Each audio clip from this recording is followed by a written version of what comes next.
മറ്റൊരു വാർത്തയിലേക്ക്. നടിയെ ആക്രമിച്ച കേസിൽ വിധി പ്രസ്താവിച്ച എറണാകുളം ജില്ലാ principal sessions judge Honey M വർഗീസിന് സ്ഥലം മാറ്റം. ആലപ്പുഴ ജില്ലാ കോടതിയിലേക്കാണ് നിയമനം. ഏറെ വിവാദമായ നടിയെ ആക്രമിച്ച കേസിൽ ഹണി എം വർഗീസിനെതിരെ ഏറെ ആക്ഷേപങ്ങൾ ഉയർന്നിരുന്നു.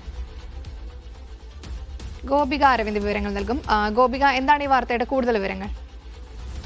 നജ്മ, ഈ നടിയെ ആക്രമിക്കപ്പെട്ട കേസുമായി ബന്ധപ്പെട്ട് വിധി പറഞ്ഞ ജഡ്ജിയാണ് ഹണി എം വർഗീസ്.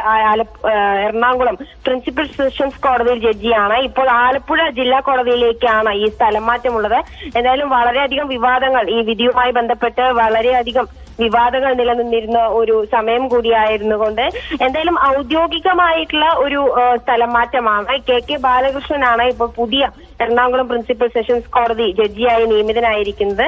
എന്തായാലും ഔദ്യോഗികമായ ഒരു സ്ഥലം മാറ്റമാണ്, മറ്റുള്ള രീതിയിലുള്ള ഒരു സ്ഥലം മാറ്റമല്ല. പക്ഷേ വലിയ രീതിയിൽ കോളിളക്കം സൃഷ്ടിച്ച ഒരു കേസ് കൂടിയായിരുന്നു നടിയെ ആക്രമിക്കപ്പെട്ട കേസ്. ആ കേസിൽ വളരെ വലിയൊരു വിധി പ്രസ്താവിച്ചതിനെ തുടർന്ന് വളരെയധികം പ്രശസ്തയായ ഒരു ജഡ്ജി കൂടിയായിരുന്നു. അപ്പോൾ ഇത്തരത്തിലൊരു സ്ഥലം മാറ്റം വേറെ എന്തെങ്കിലും കാരണം കൊണ്ടാണോ എന്നുള്ളതൊക്കെ ഉണ്ടാവും. എന്തായാലും ഔദ്യോഗിക കാരണം കൊണ്ടാണ് നിലവിൽ ഇത്തരത്തിലുള്ള ഒരു ട്രാൻസ്ഫർ എന്നാണ് മനസ്സിലാക്കാൻ സാധിക്കുന്നത്. ആലപ്പുഴ ജില്ലാ കോടതിയിലേക്കാണ് ഇപ്പോൾ ഈ ട്രാൻസ്ഫർ. നജ്മ.